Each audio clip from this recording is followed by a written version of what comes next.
Hi, welcome to Field and Supply Live. We're so excited to be a part of this go round of Field and Supply Live. We have been vendors at Field and Supply. I was trying to remember how many years actually. It's been a while back from Stone Ridge. I don't know if you all remember when they were at the Black Barn and High Falls. But to see what Brad and his team have done with Field and Supply, it's really fantastic. I mean, virtually, it's a global market now, right? They've brought makers from not only the Catskills, but just from around the country to the homes of everyone everywhere. So we're really excited. We just love what they do and how creative they are. And we're excited because we're in our new studio in Kingston, New York, which is just a little bit, we're about 8 minutes from Hutton Brickyards, which is where Field and Supply has most recently been hosted. And we're in a building that's called the Fuller Building.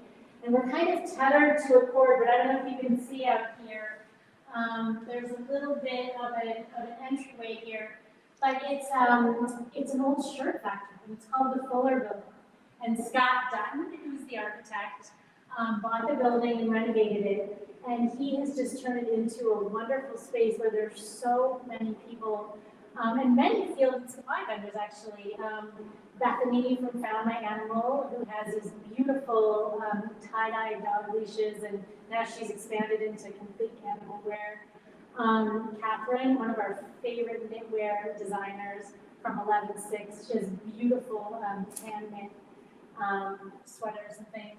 And Courtney Summer from Lake and Sky, she has beautiful fragrances. So they're all in our building among so many others. We have a Pilates instructor and a designer. So we're really excited to be here. We just opened our doors about 2 weeks ago. That's our door, literally. And we did our first collab in the space, which we're super excited about. It was with Rebecca Thuss. You can follow her on Instagram at ThussFerrell. She envisioned this beautiful tree. As you can see, she hand cut all of these little paper snowflakes, and she hand painted these pine cones. And if you actually go on to @ThussFerrell Instagram, you will see that she'll show you how that she painted those pine cones. And Camilla and I did all the sugar cookies, which we're going to show you today. They're actually gingerbread cookies. And we dried the orange slices. And Camilla is not only my daughter, but she is the camera person. She's behind the camera right now. You're going to meet her when we get behind in the kitchen. She's an incredible decorator as well. And so that was really fun to work with Rebecca on that. I swear, I had this idea for a tree, and before I even could finish my sentence, she was like sending me Pinterest boards about what she saw. So that was really fun. So just before we get started on actually showing you how we made the cookies, I want to just give you a little tour about in our space. It's about 1,750 square feet. We've got this little area here, as Camilla goes in a circle. This is where hopefully we're going to have merchandise in the future. These boards actually came from a local reclaimed wood place called Excelsior, which is on Sawkill Road in Kingston. And you can get beautiful wood there for projects. These are some aprons that we've been working on that we're going to be selling on our site. I have one on here. And so the whole idea behind the Upstate Table is gathering and getting people together just to have creative conversations and really about food and gathering. Food has always been just a very meaningful thing in my life, a big part of my life. I'm a food writer and a cookbook author. And then with my family, our most important discussions happen around the table. So we hope to bring people into the space, and we hope we can welcome many of you here post-COVID.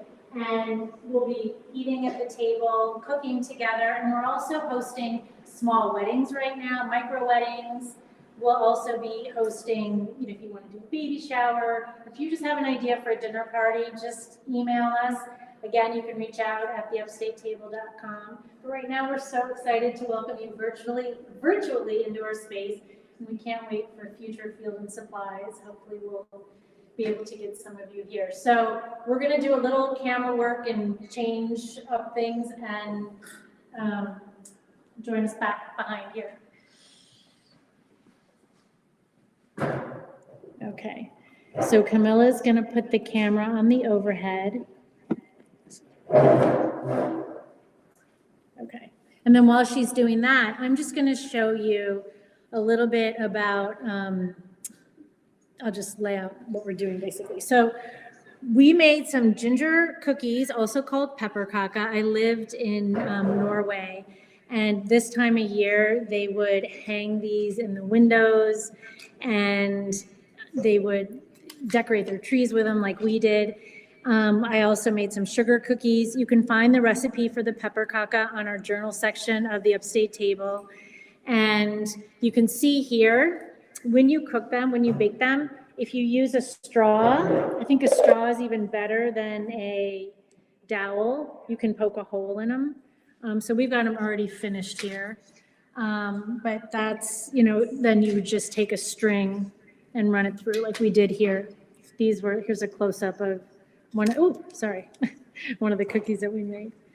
And then, so the royal icing is what we use to decorate them.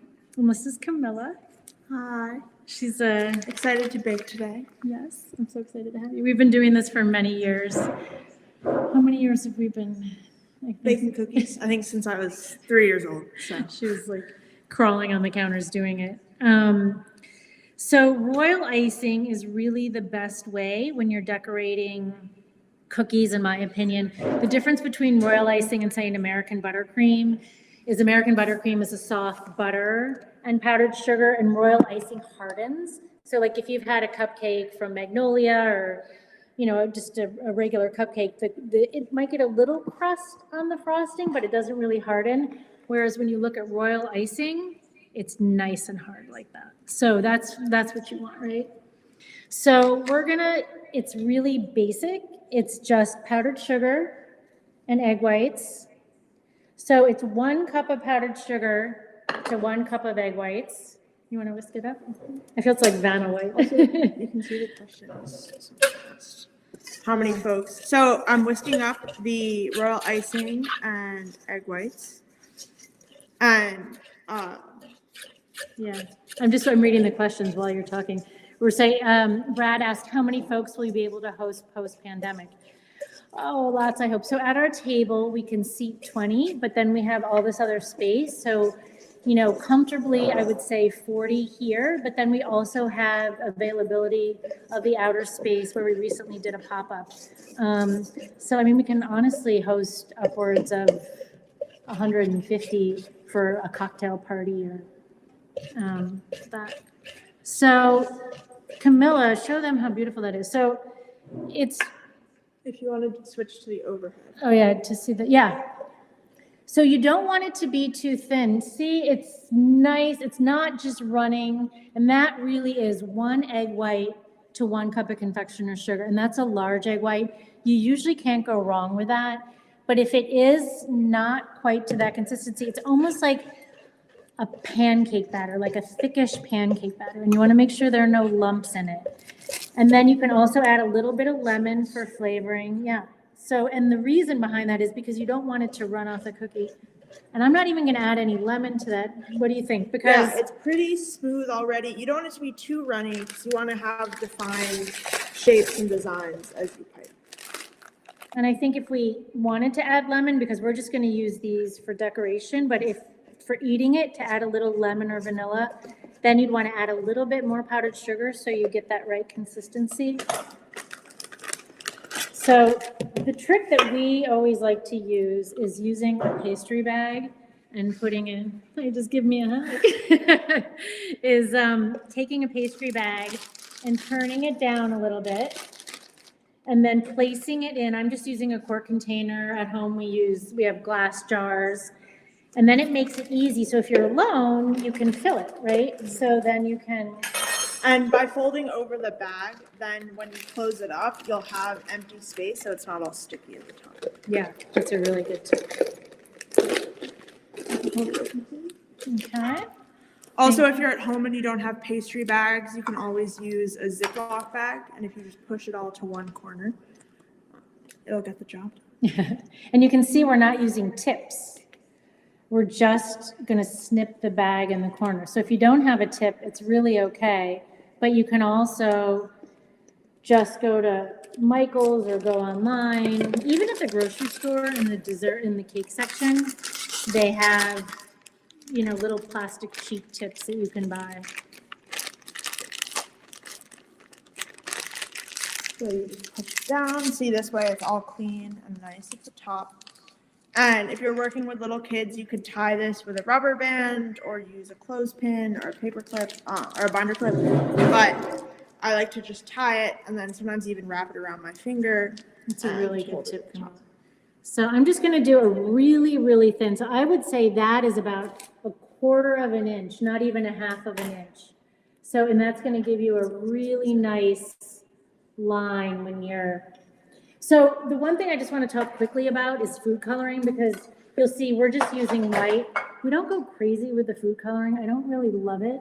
But the ones that I do, we use this red beet powder. This is from Suncor. So, I mean, of course, like if you're doing something really special and, you know, it's not going to kill you, but just overall, if you can avoid it, in my opinion, this is Suncor red beet. And look at the colors that it made. It was like this, you know, it's not quite a bright red, but I think it's really pretty and I think it looks really natural. This India tree is a nice brand, other than, you know, just traditional food coloring. And this Supernatural Food Colors, that's also 100% plant-based. So those are some options. I mean, you're going to see, because we're going to paint cookies, we do have regular old gel food coloring, but we use such a little bit of those when we paint that we feel like that's okay. So, and we got this really pretty green from the India tree now. Yeah, from it was the blue and the yellow. The blue and the yellow mix. But again, you know what, we're not super fussy here. All right, so Camilla, what do you think? Should we show them how we did the snowflakes? Yeah. Okay. So we had a few really nice snowflake cookie cutters, so you can get kind of different shapes depending on the cutters you have, but it really comes down to the frosting, and you can really frost it however you like. So with this clean, just small white tip, it's really just all about piping lines, and it's just about the patterns. You can look on Pinterest, you can look at cookbooks, Instagram to find inspiration. We have some pictures of ours up if you want to look at them. So I'm going to try and not tilt my head over. But I'm going to show you. So I'm going to just start, and sometimes you get a little bit out, a little air bubble. Okay. A little gas. Always wipe it off. I'm squeezing from the top of my bag so it doesn't all squeeze out everywhere. And just a steady, slight squeeze. Sometimes I'll kind of dollop it at the end so that extra frosting doesn't go everywhere. I'm going to pull the cookie back just so you're not under the camera a little bit. Yeah. I'm going to just pull it back a little bit. There you go. So what I like to do for just a traditional snowflake is I do the 3 lines straight across, and then since I kind of am guided by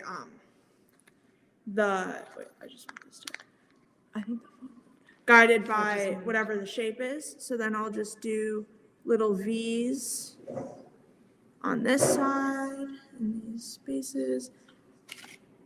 And you know, every snowflake is unique, so if you mess up, it's totally okay. I do like to keep it symmetrical, like a snowflake. And it really is about the lines. I mean, this is strictly just decorating with lines. Exactly. And you can also do see here on the ends, you can put little dots to define as well. So you can do, I'm going to do dots. I'm going to move your teeth. And a really fun thing, especially if you're just doing white icing, but you want to spice it up a little bit, is to do some sprinkles or sanding sugar. So while she's decorating that, I can show you on this one. I always get like an extra plate or tray, just because especially if you're mixing sprinkles, you're going to get a lot of excess that fall off. So you're going to want to save them to put them back in your bottle. So one of my favorites here is just a classic silver sanding sugar. I can hold it here. And all I'm gonna do is just sprinkle it on top of my cookie. And then I can shake it off. Oh, I love that, Camille. It's so pretty. And there you go. It has that kind of, I don't know if it's hard to see in this light, but it has a nice, I'll show for Instagram, a really nice sheen. glimmer, almost like a fresh snowfall. And now I have all my extra sprinkles that I can just pour back into my bottle.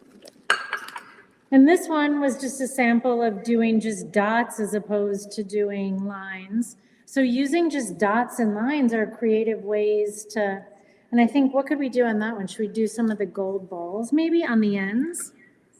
Yeah. Or do you want to do the dragées? Yeah, let's put some dragées. Silver dragées, always fun. Yeah, as they bounce all over. Yeah. Should I get a second plate for that? So that's what we were talking about, not mixing. Getting a new plate for a new type of sprinkle. Or you can end up with them all together. And, oh, that looks so pretty. Bouncing around. Nice. There you go. Beautiful.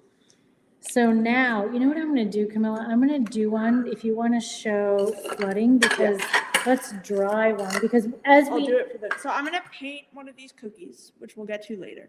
But a really important technique is flooding. So if you want to. So when you flood, you're going to outline your cookie. So flooding is basically how you fill in the cookie. So I don't know if you're familiar with the Lenny's cookies in the city. They have those beautiful frosted cookies, and they're so smooth.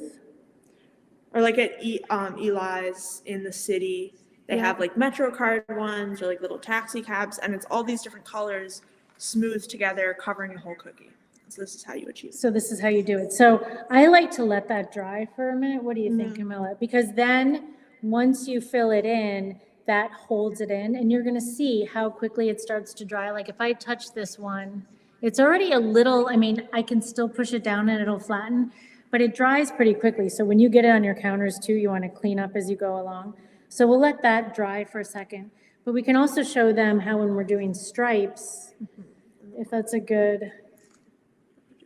A star, yeah. Or a candy cane. Oh yeah, candy cane's a good one. For stripes. You want to do one with red and white? Yeah, let you do it. Or I'll do a tree while you do it. Okay. So for stripes, you can either outline it first or just do them alternating, like a candy cane. All right. Okay. Good example, guys. Look what happens when you don't squeeze from the top. I was having. So that is why you can either have a rubber band or you can pay attention to what you're doing as I'm talking and doing this. So I'm just going to pull it back down, clean it off, and start over.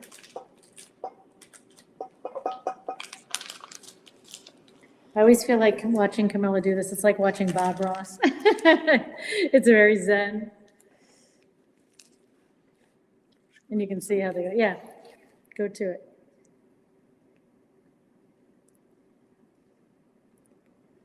And so again, a lot of cookie decorating is just, it's like drawing with a marker. But it's really just about bag control so that you can really make anything out of dots and stripes, which is just so fun. It is. And I think when you've got kids, just letting them go at it, and it doesn't matter what it looks like in the end, it's just about having fun. Look at how beautiful that looks. I really like that green color. It's kind of mossy. It looks very natural. It's very popular right now. So you can see she's just going over the lines again, just to make them a little bit thicker. I know, I wish we could have a little Christmas music, but I feel like we're going to get feedback. So I'm going to do the marbling. You can do what? The marbling one. Yeah. So now that this is dry, okay, she's going to show you a marbling technique, and then we're going to finish the flooding. Do you want to do the candy cane? Marbling is truly my favorite technique because I feel like it's so much bang for your buck. You get such a beautiful result and it's really easy and it's not fussy at all. So this is probably my number one favorite way of decorating cookies, which I don't know if you can see it on the screen, but in the tree over there, this is how it's gonna look. This is the final product. And you can do this, it's so nice on any shape. You can do a bunch of different colors. You can play around and move your toothpick in different directions. But just to get this effect, first you start and you do stripes all across any direction you want. And you can play around with thickness too, like if one color is much thicker than the other. It's really like a no fail. I love doing it even on cakes. I do it on cheesecakes. I'll put a little bit of chocolate. And so this is another good tool to have. I mean, as you can see, you don't need tips. A good skewer is also always nice to have. So what she's doing is she's just taking it and filling in where there's a little bit of space. I don't know how closely you can see. So she's just moving it around with the skewer, and then she's going to take the skewer and she's going to drag it. Do you want to pick up the? And you're going to get that beautiful. Yeah, here. I'm going to show you on Instagram Live. Yeah. Okay, so here we go. So all I'm going to do, make sure it's a clean, I'll whip it on the apron. Sorry. Make sure it's a clean skewer, and then whatever direction you choose to pull in. Well, this I think was pulled from the top down. So if I just do this, and I just pull through. See how gorgeous that is? And honestly, it is so easy. And it just ends up looking like you're really a pro, which is why it's my favorite. That's gorgeous, Camilla. And you can see what happens with the beet. We did that about 2 weeks ago. So even to show it, now I'm going to flip it over and I'm going to pull from the other side. So again, you can really just get super creative and see what happens. You can always eat it and start over. Exactly. Oh, it looks beautiful. You could put some of the gold balls for some little ornaments on that one. I was going to do it. All right, here. I'm going to bring that back. I know, because we're running a little short on time. It's 5:53. We could sit here and decorate cookies all night. It is so fun. So now let's flood this one. Yeah. Brad said he thought these be a little crunchy. I agree. These are not fun to eat. I do not like eating non-pearls. I feel like they get in your teeth. But these are another decoration that you can use. And tweezers are also a really good tool to have on hand. And then you can use those. And I'm just going to put little gold decorations on here. That one fell right into the right place. So you can have so much fun with this. There's just so much you can do. Oh, I'm going to bring that closer. There's another line one. All right, so now I'm going to show them the flooding.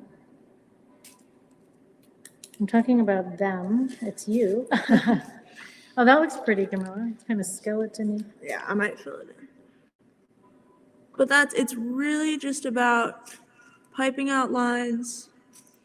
You can always spread it around too. It seems to get messed up. And there's I don't know if you can see that.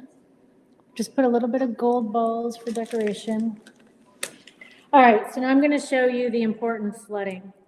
So this outline has dried a little bit. So now what you do, and what's really nice to have is an offset spatula, but I didn't grab one. So I'm just kind of filling this in. And my tip is very narrow right now. So sometimes if you cut a very narrow tip on the end of your bag and you cut one that's a little wider, it makes it a little bit easier for flooding. And I'm just not really doing anything special. You can see, I'm just kind of going back and forth. up and down, just so that I'm covering most of it. I'm not completely filling it in. And then I would, if I had an offset spatula, take it, but right now I'm just gonna use a skewer because that's what I have. And it'll work. What do you need, honey? She's like reaching around. And then we have to show painting.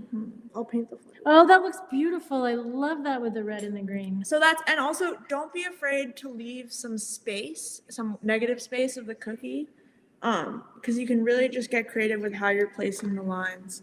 Now I'm putting little red sugar pearls as little ornaments. And it's really just keeping design principles in mind, right? It's like the same when, decorating cakes or anything. It's, keeping mind of negative space, less is more, using monochromatic. Even if you don't have any palette. food coloring, just doing all white, there's so many things you can do. I love when you do like white on white. So when you flood like this and then you decorate with the bag on top, it's beautiful. Because you have it's different layers and it's more kind of dimensional. Mm-hmm. So this you can see, I'm just taking this toothpick, skewer, I guess. Step over. So you can see, and filling it in, and see how it smooths out like that? It really just fills in so nicely. So now my cookie is flooded, meaning it's just going to be nice and smooth. As opposed to, like, again, when we were saying in American buttercream, you wouldn't get that nice sheen and gloss, and see how smooth that is? So once that dries, we're going to be able to paint that. Now, something you can do too with these is you can shellac them. So you can use just a natural spray shellac that'll preserve them. And you want to let your cookies dry at a just normal. You don't want to rush it because you don't want the cookies to crack or the colors to fade. So just letting them air dry is really the best way. And then once they have dried, if you want to use a shellac, it'll give it a nice sheen. You can get like a matte spray as well. I can't even think of what it's called. I can't even think, but it's like a clear poly spray. The shellac, I wouldn't eat it, but it is non-toxic. One time I had to do a whole bunch for a shoot and my dog ate them and I thought she was gonna die. Do you remember Tess? She ate all the shellacked cookies, but she lived. Because shellac is really, it's from a lac bug. It's like from their shell. So it's natural. So While this one there's dries, I'll Camilla's. just show you. It's so So beautiful. this was the Christmas tree. And again, it's just about placing on the little sprinkles and getting as creative as you want to. So Faith was asking, how long do they last when you decorate them and do they end up crumbling? So honestly, this gingerbread cookie recipe that we have, they really don't crumble. They would last until next year. And if you do shellac them, it really would preserve them. Put them in a box, like an airtight box will help too if you have a Tupperware. But if you want to eat them, I would say a good week is, again, keeping them in an airtight container. Somebody said, could you do the same thing with softer cookies for eating? Absolutely. Yeah, I mean, the frosting will just have a little, it's a little bit hard when you bite into it, but I like that. I like the crunch. I mean, what do you think, Camilla? I think they taste good. Yeah, I love to eat these. I love kind of a crunchy cookie, but when you have the crunchy royal icing with the soft, it'll be good. I'm waiting for this one to dry. Maybe you could paint the green one, Camilla, this one over here, the tree. Yeah. All right, because we just want to show you I one can more even paint, I'll technique. paint this snowflake. So let's say you only have white food coloring, you don't have enough food coloring, but you really want to get the color, or you want to get a little more artistic, and with this technique, you can basically paint like it's watercolor on your cookies. And so I've done this to make like trout cookies, and so it's rainbow trout cookies, and I get that kind of color. Oh, it's way too much. Mixing and it's just a beautiful effect. So you're gonna do a tiny, tiny bit of vodka or I used to use water, but vodka evaporates much faster, so I find it's a better use. And it's just a tiny bit, so you won't have it in your, And one get tipsy off your cookies. One time we were out of it and we did not know what to do because the liquor stores were closed, and we bought almond extract. So because it was clear, because an extract is Also. alcohol as well. Yeah. So yeah, almond, lemon, and that'll be nice because it might give them a little flavor as well. Yeah. Can you get that one open? Uh, Do you want to try? You got it? You can use a skewer. And so you just take a tiny bit in a little bowl, drop it in, and I prefer gel if you're using a more water-based food coloring. I would use less vodka. So, and then you can just take any paintbrush from home, maybe if you want to have one saved for food. And so you just dip it in, and it's just like painting. It's So a really I'll hold fun this thing up. for kids. If you did this where you flooded them in advance like this and you had them ready, then the kids could go in and they could paint them. And just like a watercolor, if you want it to be darker in some places, you just, for me, in this bowl, I can kind of see where the gel concentrated at the bottom. So I'll make the dark, or the middle, a little bit darker. And then because it's just like watercolor, I can kind of start to fade into a lighter I love that, an and lighter ombre. blue, so it's like an ombre. It's really nice. So there's so much you can do. I mean, you can do different colors in one. She could, if we mixed up another one, you could do a rainbow. So there's so many options. And as you can see, it's really just about having fun and getting creative. There's so many different colors you can use, different techniques. So today we just did a lot of lines and dots. We flooded, which then you can go over again with another kind of, color, a line. We're doing the painting. Oh, the one thing we didn't show them, let me show you really quickly, is gold and silver leaf, which is really fun to use as well. That'll look really pretty on the one that I flooded. Painted cookie for everyone on Instagram. I love that. So this is a little bit of silver flake, edible silver flake, and it's really important to use tweezers because the warmth of your hand, it'll just disintegrate. You can also buy it, I don't have any here, but they're little sheets and you can cut them. But once you take your little leaf, just kind of set it on there. And I think they just look so pretty. And you just kind of, that looks beautiful. So as you can Camilla. see, I'll show on Instagram, it's just another way to kind of broaden your horizons. Nice. Yeah. I was gonna paint it. Are you, I don't know if it's dry enough to paint yet. You could try. See, yeah, no, you know what? See what happens. All right, so this isn't quite dry yet, so we're gonna see what happens when we paint it. I'll just. How about I'll paint on top of this one? So you can Never see tried this one before, more. but maybe it'll be a cool effect. You get some. Yeah. And for this, I'm actually, just because I don't want to mix it up, I accidentally poured out way too much. So I'm just going to dip my brush into the food coloring and then just kind of lightly tap it in and mix it on my brush actually. So then let's say I wanted to write joy. I'm actually going to get a smaller brush. And this is nice too. You can always pipe out letters with your frosting, but if it seems really drippy or you find it easier to do this way, you could just paint on. So I'll hold it here, but So you guys can see. That's pretty right over on top of it.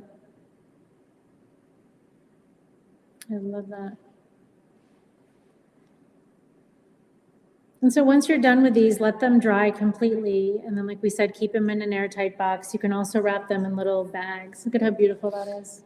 Joy. Nice. So that's it.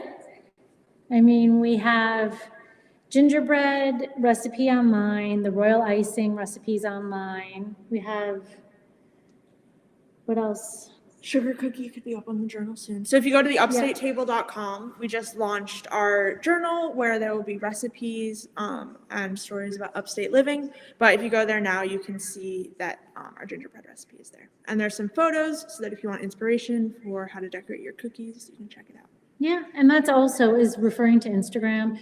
Just when you go through Instagram or Pinterest, they're looking at pictures of cookies you want, they'll help you. And then just the more fluent you get with it, I think the more your creativity will take over and you'll feel really confident to decorate your own cookies. So again, just have fun with it. Have a very happy holiday. And we hope that you come visit us in person soon. So have a great holiday, everyone. Thank you. Thanks for decorating with us. Thanks.